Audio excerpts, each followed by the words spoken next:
Hello. Just wanted to introduce myself. I'm Robert LeBlanc. I'm a family physician and have been practicing in emergency room and urgent care family practice for over 30 years. Currently, I'm just isolating myself, waiting for a result to come back on the swab.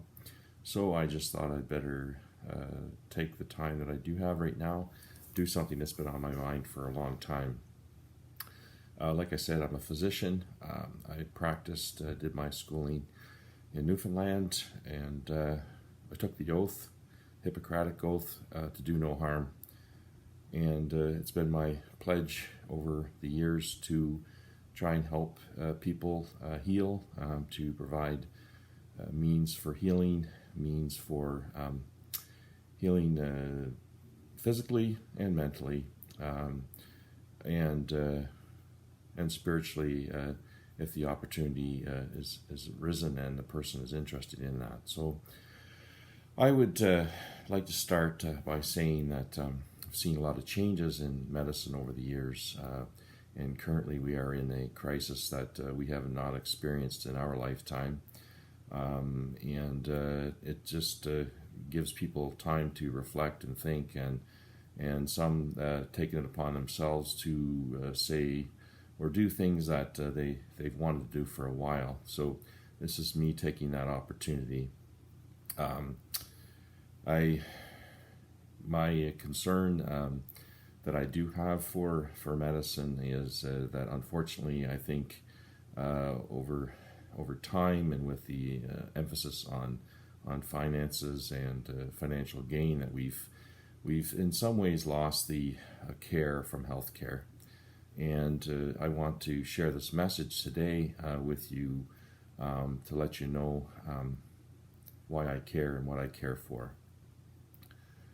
When I look after a patient, I see them as an individual with value.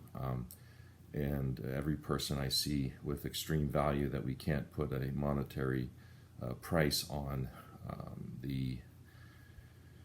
A person's soul, as it says, is the redemption of the soul is precious, and there really isn't a value that you can put on a person's life. There's nothing on this earth that would compare with the beauty and the wonder of life. And if you've been able to witness the birth of a baby, it's an amazing thing, and I would say it's been one of my proudest moments as a physician, but also as a father, to bring life into this world and to have that privilege to do that. And as I said, our oath was to do no harm, and so in looking after patients, I do try to treat them with respect, and also value, and try and provide them the best of care that my conscience would cause me to provide. And I am deeply concerned, and have been for years, over the I think that we have strayed from the care in healthcare, but we've mostly, and very importantly, we've strayed from the value of life, the value of a human life, a value of every life, whether rich or poor, wise or unwise, whether educated or uneducated, whether big or small, talented or not. Every single person is of value. I would want to stress that today, the value of human life, every life, one at a time. And with that, I would want to say that I think that we've departed from that in general. We've missed the value of human life, and thus we see a lot of atrocities that are happening in the world. My concern, especially in my field, is we've lost the value of life, of each individual person. Each individual patient that we see is very important, and we can't put a price on their life.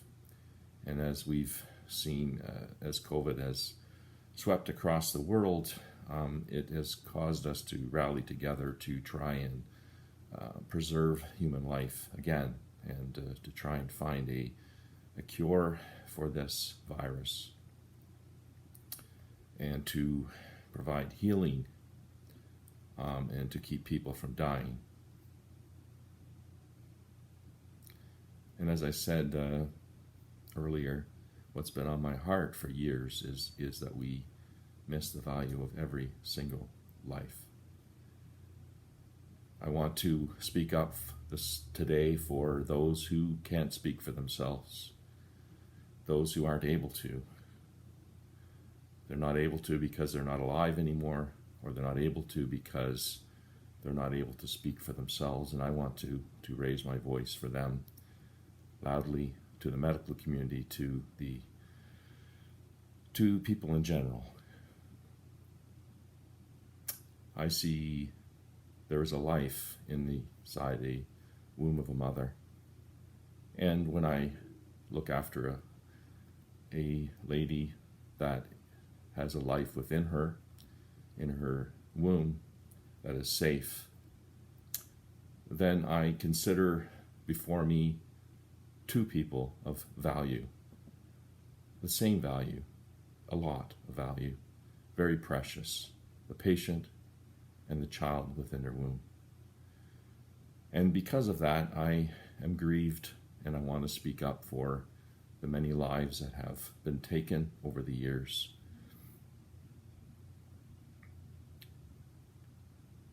And they can't speak for themselves. If I were to cry out for them today, I would not be able to cry loud enough or long enough or high enough to express the shrieks of those children as their lives are taken from them before they even have the chance to see the light of day, before they even get to take their first breath. They are being torn out of their mother's body or poisoned to leave the body that they thought they were safe in. They thought they were safe inside the womb, and their life has been taken. Now, I believe that every patient that I see has a right for care and good care. And when I see a person that has a life within them, that I believe that life within them, that child that is unborn, has the same right and the same value. And that is why I'm grieved.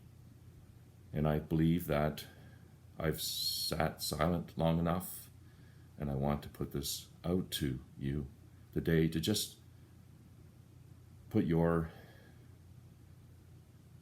thoughts aside of your rights and just think about the right of every single human life. I want to draw attention to the value of every single person. We are to love one another. We are to treat others with respect, the same respect that we would want to receive. And if we would do that, if we would be respectful toward one another, and we would show the same love to others that we would want to receive, the world would be a better place. And there would be many children today that would be able to sing a song of praise and thanks to those who let them live and let them enter this world. They would have a beautiful chorus. It would be a chorus that I believe we wouldn't be able to number for the countless children that have been aborted over the years throughout the world. I believe that we have missed the point. We've missed the point if we are thinking it's okay to take a life, to rip a life out of someone's body that thought that they were safe inside their mother's womb. You see, I believe the crux of the matter is, will we admit that there is a life within the womb of a child, a womb of a mother?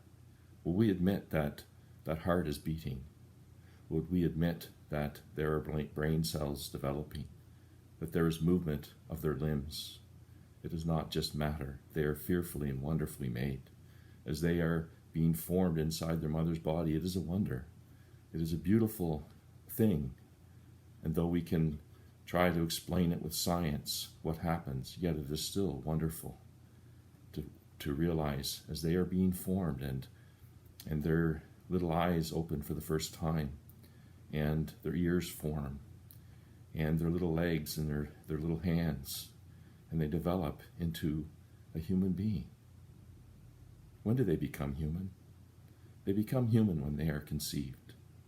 When they are conceived, they have the DNA from the mother, the DNA from the father that has come together to form a beautiful child, a wonderful child that wants to grow and breathe and run and play and contribute to the society and to show love to others as they have been loved.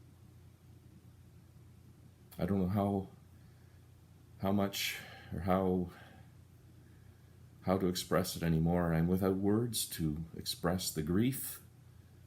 I want to cry out for the babies that have been unborn. I want to express my utter sorrow for them.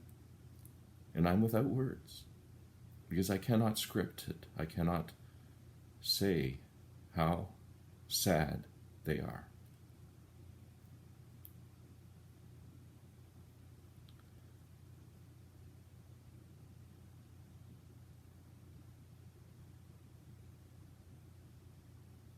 If I was to take a moment of silence for every child that was taken from their mother's womb, this video would go on without end.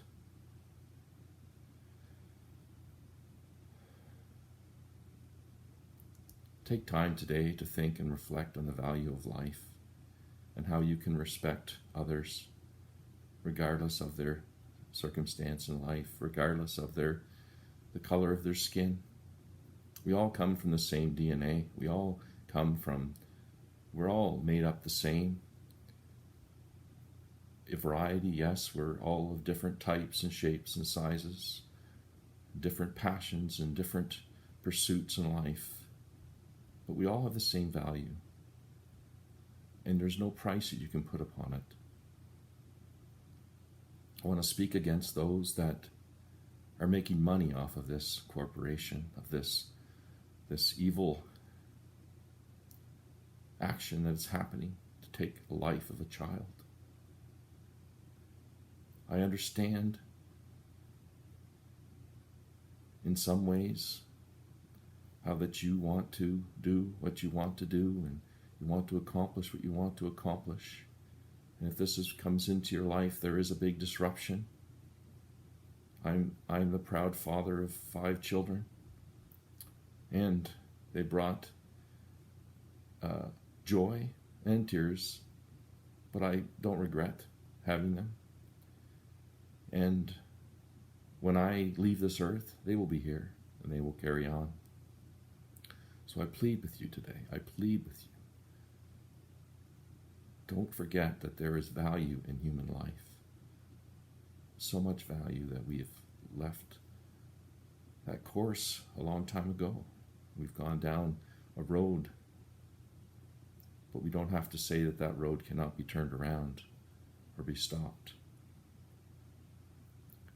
And this brings me to my next point. Another sadness that a grief has been on my heart. Because as I say in medicine, I took a pledge to do no harm. That is the main reason why I believe that I do not want to participate nor have anything to do with abortion, because it is doing harm to the life of a child. You can't deny that. But now over the last few years, we've been dealing with euthanasia, medical assistance in dying, physician-assisted suicide, whatever you want to call it. But I would like to say that no matter how young or how old a person is, their life has the same value. Precious, important, whether it's an elderly person in a nursing home, or whether it's a homeless person on the street, or whether it's a rich person of a multi-billion-dollar organization, or whether it's just a child that hasn't realized its potential yet. Every one has the same value. The value of a human life, that one person. And I believe it causes us, we should stop and think, what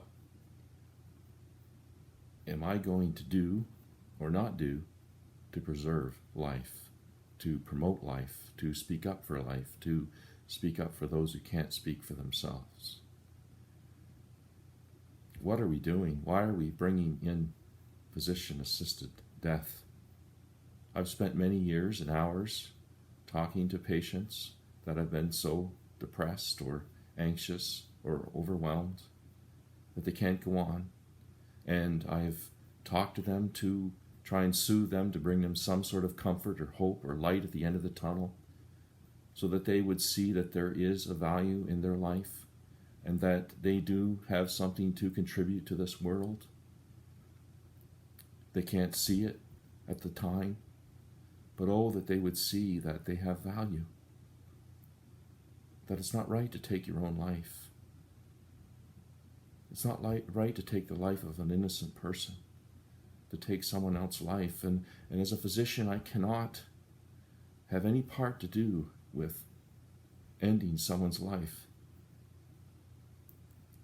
I'm not talking about palliative care. Yes, we are to be compassionate. We are to relieve people's suffering, to help them, to take care of their pain, their loneliness, to help them, to provide excellent care, and to take care of them. And I don't believe that it has been put into our hands, that right to take someone else's life. I'm not talking about defending yourself if somebody's going to take your life. I'm just referring to somebody who wants to end their life and they want assistance in ending their life. I've seen a lot of people over the years in different situations, different types of health. I've dealt with people at end of life. I've brought people, thankfully, back from death and been able to see their smile on their face, that they were miraculously brought back and couldn't even explain it medically other than the fact that it just wasn't their time to go. I want to fight for life. I want to fight for life. I want to speak up for those who can't speak up for themselves. The ones that may be forgotten. The ones that we may be tired of caring for. We may feel that we don't have the resources, and so we want to just assist them in bringing them out of this world into the next. And we're assuming that there's nothing after you die, or that there's some bright, wonderful place waiting them. But we don't hear their voices afterwards, after they're gone. They don't come back and tell us if it was a good decision or not. They don't have that opportunity. But I have talked to some people who have tried to take their own life, and they failed. And they were thankful that they did not succeed, even though it may have caused a lot of pain and suffering, and even defaced them. They regretted trying to take their own life, and they were glad to be alive. They were glad they were not successful. So I beg of you, let's turn back the clock, and let's stop ending life, and let's start promoting life and health and wellness, and fight for life, and continue to do what we can to keep people alive, to find cures, to take care of sickness. Now, I've not myself been through the agony of pain and suffering that might come from a sickness like cancer. But personally, I have fought in the past with thoughts of suicide, and I was close to, at one point, taking my own life. But I thank God that I didn't do it. At the time, things seemed bleak. It seemed like there was no other way. But I thank God that I didn't, and that I'm alive today to share this message with you, this message of warning, but of hope, and of hopefully a refocus on what's really important in life, what is really valuable. Your time, your advancement, your comfort, is that what's really valuable? What about the value of your life? We only have one life to live. Only one life. It'll soon be past. Before we know it, we'll be looking back and wonder, where did our time go? When I was 17 years old, my father was diagnosed with end-stage lung cancer. And it was a shock to me as a teenager, because my father was healthy and strong, and he was a wonderful man, a hard worker. And it took, over the course of a few months, it took over his body and controlled it and brought pain and suffering. And as a teenager, it was so hard for me to watch him suffer. And I was so angry at the Creator, because I didn't understand that life is filled with suffering and pain, and that nobody is exempt from it. But we have to see the big picture, and there's more to life than living. There's more to death than dying. But I didn't understand, and I was angry at God. Why did this happen to him? Why did he have to suffer this way? And I don't have the answer. I can't give you that answer today, that why some people suffer and others don't. Some seem to suffer more, some less. Some seem to do evil and still profit from it for a while, for a time.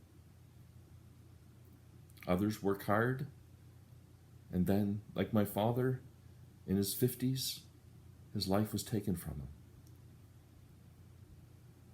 Now, I'm so glad that physician-assisted death was not available when he was around, because my father went through the process that people do when they are diagnosed with a life-threatening illness. There's times of anger, times of denial, and almost an elation that you don't understand why they're happy, times of confusion and depression. And I saw him go through all of those times.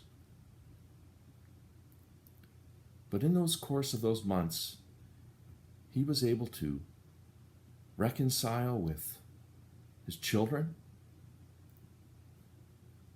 He wrote a letter to each of us, his children.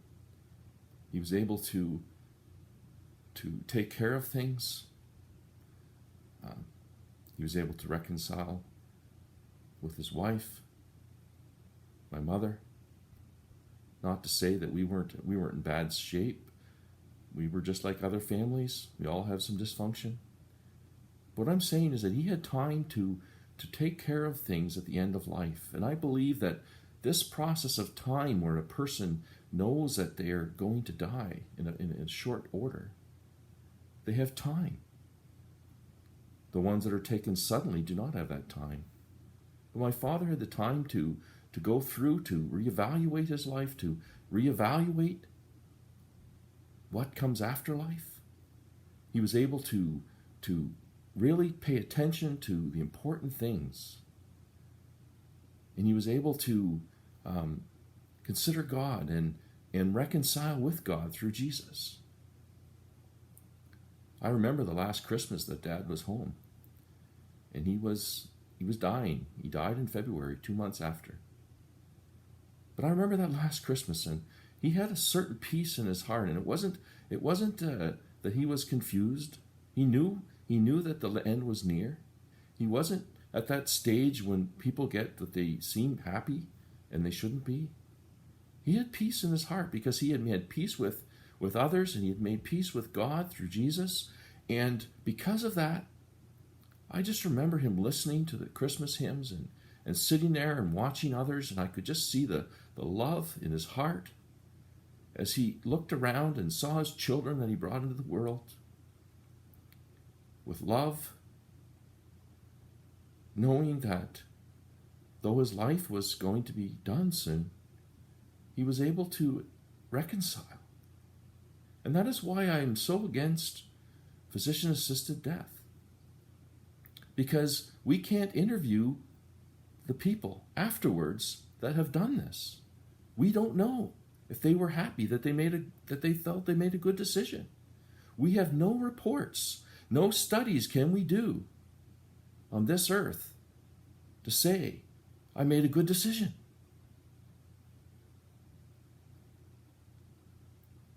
We'd have no reports to say for them to cry out and say, I made a bad decision.